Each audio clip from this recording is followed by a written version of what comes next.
Have you ever prayed for something with all your heart, only to feel like God shut the door on you? It's devastating, isn't it?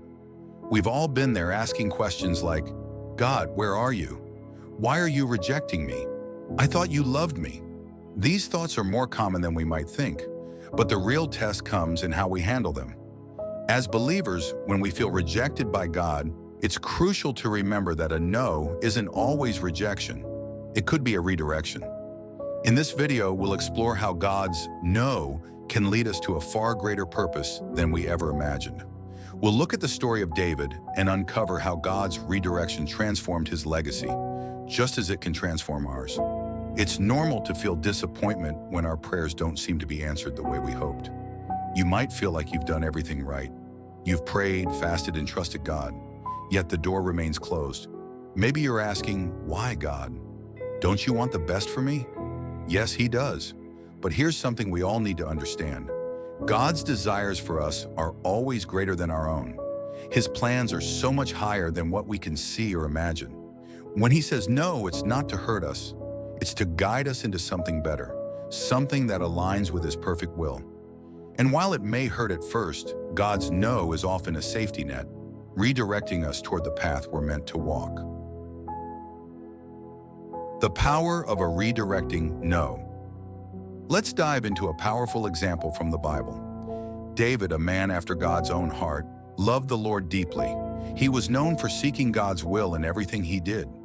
At one point in his life, David found himself at peace, resting in his beautiful palace. As he looked around, he realized something that troubled his heart. The Ark of the Covenant, representing God's presence, was dwelling in a simple tent while he lived in luxury. David felt this was dishonorable to God and wanted to build a glorious temple as a permanent house for the Lord. David's intentions were pure. His heart was in the right place. And yet, when he presented his plan to God, God said no. But here's the thing. God's no wasn't a rejection of David. It was a redirection. 3 key lessons from David's story. 1, redirection is not rejection. When God told David he wouldn't build the temple, it wasn't because David's heart was wrong. God had a much bigger plan for David. Rather than building a physical structure, David was chosen to establish a spiritual legacy that would last for generations. His son Solomon would build the temple, but David's legacy would be far greater. Through his lineage would come the Messiah, Jesus Christ, who would build an eternal kingdom. 2. God's no leads to eternal impact. David wanted to build a house for God, but God was preparing to build an eternal home through David's lineage. This was a home that wouldn't decay or fade away with time. It was a home that would stand for all eternity and bring salvation to the world.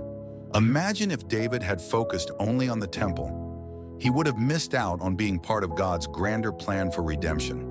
3rd, God's no protects us from distractions. If David had been busy building the temple, he could have been distracted from the other important tasks God had for him. There were still battles to fight, territories to claim, and promises to fulfill. Sometimes God's no is His way of keeping us focused on what truly matters, helping us avoid distractions that could pull us away from His purpose. Deeper reflection, God's better plan. Now let's pause for a moment. What if God's no in your life is setting you up for something far greater than you've imagined? What if His redirection is positioning you for an eternal legacy, a higher purpose, a deeper impact? Maybe you've been praying for a job, a relationship, or an opportunity, and God seems to be saying no. But perhaps He's not rejecting your desire. He's preparing something better. His plans are always for your good, even when you can't see it yet. Just like with David, God's no is often the start of something far greater. David's temple would have been magnificent, but it would pale in comparison to the eternal kingdom established through his line. Action steps for personal growth. So how do we handle God's no? How do we move from disappointment to understanding? Here are a few practical steps you can take. 1. Surrender in prayer. When God says no, seek Him in prayer. Ask Him to align your heart with His will. Ask for peace and understanding as you navigate the redirection. 2. Evaluate your goals. Take time to reflect on your goals. Ask God to show you where He might be redirecting you. Journal your thoughts and listen for God's response. 3. Seek wise counsel. Talk to a spiritual mentor, a pastor, or a trusted friend. Share your struggles and let them help guide you. Sometimes God speaks through the wise counsel of others to give us clarity and direction. 4. Trust the process. Proverbs 3:5-6 says, "Trust in the Lord with all your heart and lean not on your own understanding. In all your ways submit to Him, and He will make your paths straight." Trusting God's redirection means leaning on Him even when you don't fully understand. Write this verse down and meditate on it as you navigate God's plan for your life. Embracing God's will. In the end, God's no is always for our good. It's never a sign of rejection, but rather a redirection towards something better, something eternal. Like David, we may not always get the answer we want, but we can trust that God's plans are higher, greater, and far more purposeful than we can imagine. When God says no, He's not closing a door forever. He's opening a path that leads to a greater legacy, just as He did for David.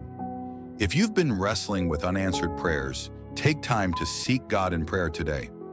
Ask Him to reveal where He might be redirecting you. And if you found this message helpful, don't forget to like, subscribe, and share this video with others who might need encouragement.